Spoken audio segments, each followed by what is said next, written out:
qapı qarşısına. Başla zərbə Seyid Bayramov. İndi qapı qarşısına təhlükə var və Seyid Bayramov. Əhmədovdan irəli ötürmə. Başla toxunuş. Seyid Bayramov. Əl oynayır Seyid. İlk dəfə atam da futbolçu olduğuna görə balaca olanda həmişə atamın oyunlarına baxmışam. Evdən, gedib stadionda da baxmışam. Sonra atam mənim 5 yaşım olanda qərar verdi ki, futbola qoyaq. Həmin gün sevindim və İslam Kərimovun yanına getmişdik. Birinci məşqdə həyəcanlıydım, çünki birinci dəfə gedirdim futbola. Orada qapçı kimi başlamışdım. Neftçi ümumən hər kəs üçün, bütün Azərbaycan xalqı üçün yəni bir doğma bir komandadır. Biz də bu məktəbdən böyümüşük, boya-başa çatmışıq. Hal-hazırda bu oturduğumuz bu məkan, oturduğumuz bu studiya, bu yer mənim üçün doğmadır. Çünki futbolun sirlərini də burada başlamışam, bu stadiondan başlamışam. Ümumən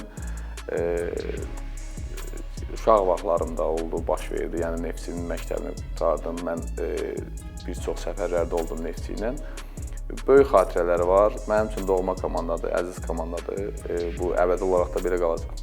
Səid demək olar 4-5 yaşına qədər yəni forması var idi, topu var idi, amma o qədər bir futbolla belə maraqlanmırdı. Yəni hərdən həyətdə falan belə biz top qovalama, ona maraq yaratmağa çalışırdıq.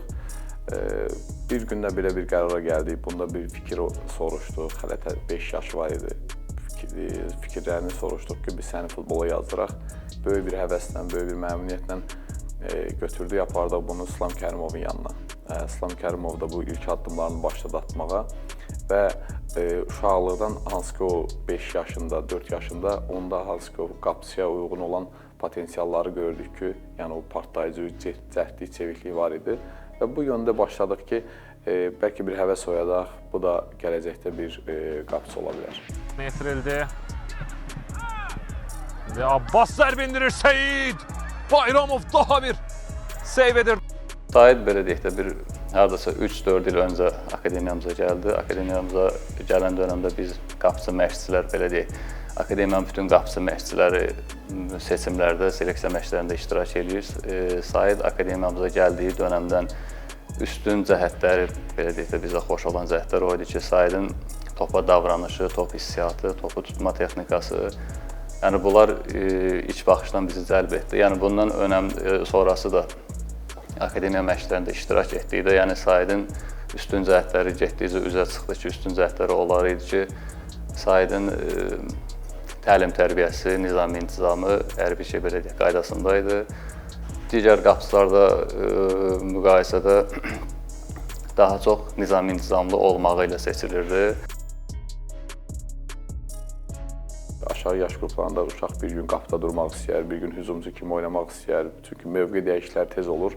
Çünki orada tam olaraq fikir formalaşmadığına görə belə bir fikirlər var idi. Bir epizodların birində qapı xəttini buraxdı, meydan oyuncusu kimi başladı oynamağa, sonradan yenə təzədən qapıya yönəldi. Uşaq vaxtında qapıçılıqdan elə bir oyunlar olub ki, çox hirsli olmuşam, ondan sonra karyamda mövqeyi dəyişmək istəmişəm, müdafiəçi olmuşam, hücumçu olmuşam, amma sonradan yenə də qapıçılığa qayıtmışam. Ən çox mənim Neftçi Akademiyasına bilirsiniz, Səid başqa bir komandadaydı və oradan Neftçi Akademiyasına gətirmə ilk öncə səbəblərindən mənim başlıca, mən özüm də bir qapıçı olmuşam və önəmli olan mənim üçün bunun təməlidir. Çünki biz bugün hansı yöndə onu çalışdırsaq, gələcəkdə karyerasına müsbət və ya yaxud mənfi təsir edəcək. Və Neftçidə oturub düşündüm, baxdım, analiz elədim və Neftçidə bu yöndə, qapı xəttində hansı ki peşəkar məşqçilər çalışır, onların fəlsəfəsi, onların yanaşması məni qane elədiyi üçün mən mütləq şəkildə oğlumun gələcəyini bura etibar elədim.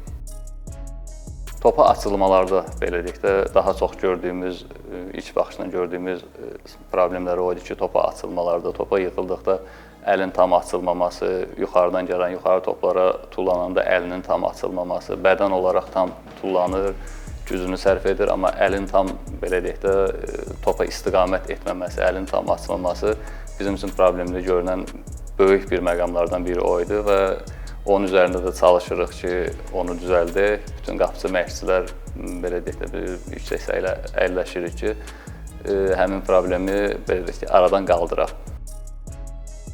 Ən birinci Vaqif Əliyevi deyərdim. U12 liqasında qışda Neftçiyə gələndə ən birinci onun yanına gəlmişdim. Sonra U13 liqasında o məşqçi ilə finala qədər getdik.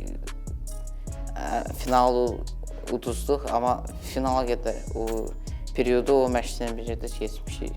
Əlbəttə, mən karyeramda böyük səhvlərim olub, uğurlarım da olub, səhvlərim də olub. Hansı ki, hal-hazırda təcrübəmdən istifadə edirəm, çalışıram ki, nəinki Said, ümumən gələcəyimizdə olan futbolçular, qapıçılar maksimum dərəcədə onlara biz həm borcumuzdur, həm işimizdir ki, biz onlara tövsiyə edək ki, hansı ki, bizim o xırdalı, böyülü buraxdığımız səhvləri gələcəkdə gənc nəslimiz eləməsin. Ən çox sevindiyim oyun Sabahla 8-1 13 liqasında. Həmin oyun qol buraxmamışdım, çoxlu seyv eləmişdim. Həmin oyunda 1-0 udmuşduq. O oyun məni çox sevindirmişdi ki, komandaya uduzmağa qoymamışdım belə. Həsən çevrildi qapıya zərbə, Səid Bayramov. Qapısında diqqətli. Ən üzüldüyüm oyun final oyunudur. Əldən gələni elədik, amma yenə də 1-0 uduzduq. Burada irələməyə çalışır Timuçin Yəhya, zərbə endirir. Səid Bayramov seyv edir. Finalda məğlub olduq. Hakim səhv qərarından 1-0 məğlub olduq. Qarşısında Emil Səfərli var. Emil topu rəqibə vuraraq meydandan çıxarıb, hakim bildirir ki, küncdən zərbə.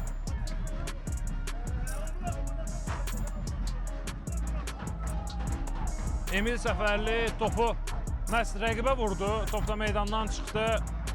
Hakim bilir ki, küncdən zərbədir. Ötürmə qapı qarşısına, başla zərbə və belə bir qol. Top meydandan məhz Qarabağ futbolçularından çıxır. Hakim də bildirir ki, gəlin küncdən zərbəni başlayın. Mən bəlkə də futbol karyeramda ən həyəcanlı olduğum gün kimi xatırlayıram o günü. Yəni hətta emosiyalarımı orada cilovlaya bilmədim.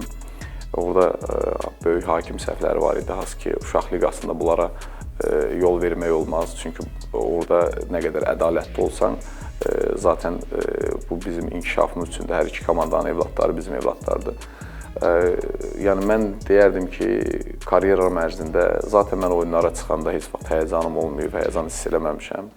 Az olsa belə eləmişəm, amma böyük bir həyəcan hiss eləməmişəm. Amma mənim karyeramın futbol həyatımda ən böyük, necə deyim, təsirləndiyim bir oyun oldu. Komanda ən yaxınlar, Maksim, Zəkər, bəzi uşaqlar da var. Rəqabətli isə olmalıdır. Çünki o nə qədər çox olacaq, o qədər yaxşı olacaq. İnkişafımız üçün çox yaxşıdır. Rəqabətin olmağı hər üç üçün yaxşıdır, çünki rəqabətsiz yerdə inkişaf olunur. Nə qədər rəqabət güclü olduğu halda bir o qədər bu uşaqlar inkişaf edəcək və burada qazanan Neftçi olacaq, Azərbaycan futbolu olacaq. Yəni bir qapıçının yanında digər qapıçılar hansısa aşağı səviyyədə olsa, o inkişaf edə bilməz. Nə qədər biri-birinə rəqabətə girib, bu rəqabəti gücləndirsələr, həm futbolumuz qazanacaq, həm Neftçi qazanacaq. Amma zaten də görürük ki, son illərdə Neftçi futbol məktəbindən çox yüksək səviyyədə qapıçılar Rızanı çəkərdim, digərləri var aşağı yaş qruplarında çox yüksək səviyyədə qapıçılar çıxır. Əlbəttə, rəqabət hal-hazırda akademiyamızda 3 qapıçı var. 3 qapıçıdan əlavə 2 qapıçımız da var ki, belə deyək, digər komandaları icarəyə vermişik. Bu 3 qapıçının belə deyək, üçünün də rəqabətə davamlı olmağı, tab gətirməyi qapıçının özü üçün, öz inkişafı üçün çox önəmli bir, belə deyək də, amildir. Deyərdim ki, Said rəqabətə tab gətirir, yəni rəqabət aparır digər qapıçılarla. Yəni digər qapıçılarımız da hər biri perspektivlidir. Biz adətən qapıçı seçəndə bütün yaş qrupunda daha çox diqqət etdiyimiz məqam odur ki, A komandaya namizəd olacaq. 3 ildən sonra, 5 ildən sonra, 2 ildən sonra biz bu qapıçını A komandada görə bilirikmi, görə bilərikmi? Qapıçının öz bacarığı, boyu və yəni fiziki keyfiyyətləri hər bir şey belə deyək də nəzərdən keçirib qapısını akademiyaya seçirik. Yəni Said də bu gördüyümüz qapıçıların içində biridir və digər qapıçılar da deyərdim ki, heç biri bir-birindən geri qalmır. Həftə ərzində baş məşqçilərlə sıx təmasda oluruq. Yəni qapıçının oyuna hazırlamağı üçün hər birinə kifayət qədər şans veririk. Həftə ərzində hansı qapıçı özünü nə dərəcədə doğruldur, nə dərəcədə oyuna hazırlaşır, məşqi hansı səviyyədə edir. Yəni buna uyğun olaraq qapıçını oyuna hazırlayıb çempionat oyununa buraxırıq. Atam əsasən oyunlara gəlmir, ancaq final, yarım final belə oyunlara gəlir. Çempionat oyunlarına gəlmir, məşqlərimə də gəlmir. Oyunları evdə bir yerdə analiz edirik. Neft TV-də çəkiləndə baxır, evdə analiz edirik. Biz zaten bu haqda tez-tez mütəmadi olaraq məşqçilərlə mən əlaqə saxlayıram. Özüm məşqlərində olmasam da bilirsiniz ki, mənim evim də bura yaxındır. Məşqlərində olmamağım o demək deyil ki, mən məşqləri görmürəm. Mən bütün məşqlərini zaten izləyirəm kənardan. Yəni rahat şəkildə çayı qoyuram qabağıma, yüksək bir yerdən izləyirəm bu məşqlərini. Amma onların hansı ki səhvləri və doğruları, əlbəttə mən bunlar barəsində ona çalışıram, hardasa öz tövsiyələrimi, öz fikirlərimi də bildirim. Amma maksimum dərəcədə çalışıram ki, məşqçilərin fikirlərini və məşqçilərin göstərdiyi yolları mən başqa yerə yönəldim. Said və digər qapıçılar da çempionluq yolunda böyük bir rol oynadılar. Həqiqətən çox çətin oyunlar, ağır oyunlar oldu ki, etdiyi seyvlərlə, qurduğu oyunlarla çox komandaya fayda verdilər və çox kömək göstərdilər. Neftçi U15 liqasının çempionudur, hörmətli izləyicilər. 8 tur, 8 qələbə, toplanılan 24 xal, qarşıda 2 oyun qalsa da artıq heç bir komandanın, heç bir rəqibin Neftçiyə çatmaq imkanı, şansı yoxdur. Bu maçda qazanılan 2-0-lıq qələbə ilə Neftçi çempionluğunu rəsmiləşdirir. Komanda baxırsan ki, yəni mən də izləyirəm, çempionatı izləyirəm, turnir cədvəli izləyirəm. Hal-hazırda çox yaxşı çıxış edirlər. İlk başlanğıcda Eldəniz müəllim təzə gəldiyi halda hardasa bir yüngül çatışmamazlıqlar var idi, amma zamana ehtiyac var idi. Haski zamanla öz fəlsəfəsini, öz istəklərini uşaqlara necə deyirlər, çatdırdı və bugünkü gündə də onun nəticəsini görürük. Son dönəmlər 15 liqası mən bu komandanı izlədiyimə görə yaxşı səviyyədə, yüksək səviyyədə keyfiyyətli futbol nümayiş etdirdilər. Gələcəkdə istəyirəm ki, A komandada çıxış edim, milliyə düşüm, daha çox işləmək lazımdır, üstündə səhvləri düzəltmək lazımdır. İlk öncə mənə onun sağlamlığı hər şeydən vacibdir. Çünki bizə bütün evlatlarımızın, bütün futbolçularımızın fərq eləmir, idman növündən asılı olmayaraq hər bir Azərbaycanlı evladının sağlamlığı bizim üçün hamısı sağlam olsun. Zaten bizim istəyimiz, mən də bir futbol adamı olaraq istəyimiz odur ki, Azərbaycan futbolu yaxşı yöndə inkişaf eləsin. Mən də istəyərəm ki, hal-hazırda veteranam, gələcəkdə Neftçinin heyətində gəlim oğlumu mən də necə ki, mənim oyunlarımda oğlum mən izləyirdi. Bugünkü gündə Allah mənə nəsib eləsin, mən gəlim onun Neftçinin heyətində izləyeyim.